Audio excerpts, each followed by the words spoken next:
I was 18 years old when I got married. I belonged to a very conservative family, a Baloch family, where good daughters never say no to their parents. My father wanted me to get married, and all I said was, if that makes you happy, I'll say yes. And of course, it was never a happy marriage. Just about after 2 years of getting married, about 9 years ago, I met a car accident. Somehow my husband fell asleep and the car fell in the ditch. He managed to jump out, saved himself. I'm happy for him. But I stayed inside the car and I sustained a lot of injuries. The list is a bit long. Radius ulna of my right arm were fractured. The wrist was fractured. Shoulder bone and collarbone were fractured. My whole rib cage got fractured.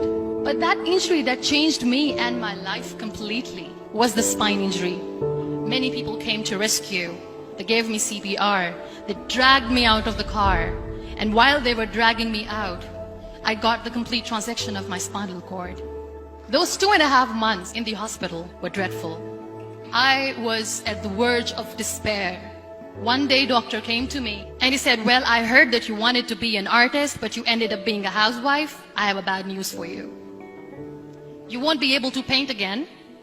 Next day, doctor came to me and said, your spine injury is so bad, you won't be able to walk again.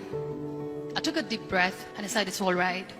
Next day, doctor came to me and said, because of your spine injury and the fixation that you have in your back, you won't be able to give birth to a child again.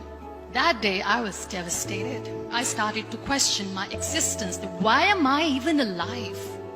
So what kept me going was, one day I asked my brothers, I know I have a deformed hand, but I'm tired of looking at these white walls in the hospital and wearing these white scrubs.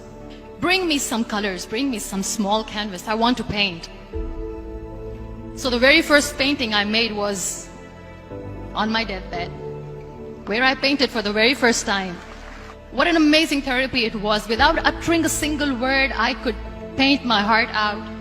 I could share my story.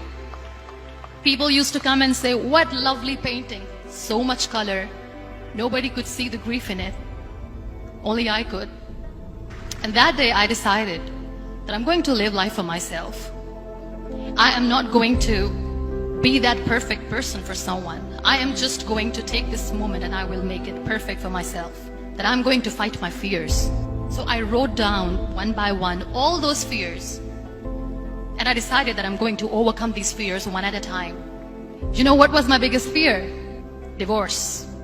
But the day I decided that this is nothing but my fear, I liberated myself by setting him free. And I made myself emotionally so strong that the day I got the news that he's getting married, I sent him a text that I'm so happy for you and I wish you all the best. And he knows that I pray for him today. Number 2 was, I won't be able to be a mother again. And that was quite devastating for me. But then I realized there are so many children in the world, all they want is acceptance.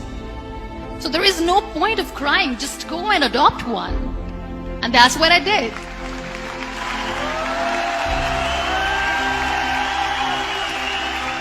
I gave my name in different organizations, different orphanages, and I waited patiently.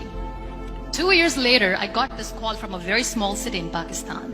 I got a call and they said, are you Muniba Mazari? There is a baby boy and would you like to adopt? I could literally feel the labor pain. I said, yes, yes, I am going to adopt him. I am coming to take him home. And that day, Niall was 2 days old, and today he's 6. You know, when you end up being on the wheelchair, what's the most painful thing? People think that they will not be accepted by the people because we, in the world of perfect people, are imperfects. So I decided to appear more in public. I started to paint. I have done a lot of modeling campaigns. I decided that I'm going to join the national TV of Pakistan as an anchor person. I became the National Goodwill Ambassador for UN Women Pakistan, and now I speak for the rights of women, children. I was featured in BBC 100 Women for 2015. I'm one of the Forbes 30 under 30 for 2016. So when you accept yourself the way you are, the world recognizes you. It all starts from within. We have this amazing fantasy about life. This is how things should work. This is my plan. It should go as per my plan. If that doesn't happen, we give up. I never wanted to be on the wheelchair. Never thought of being on the wheelchair. This life is a test and a trial, and tests are never supposed to be easy. So when you're expecting ease from life, and life gives you lemons, then you make the lemonade and then do not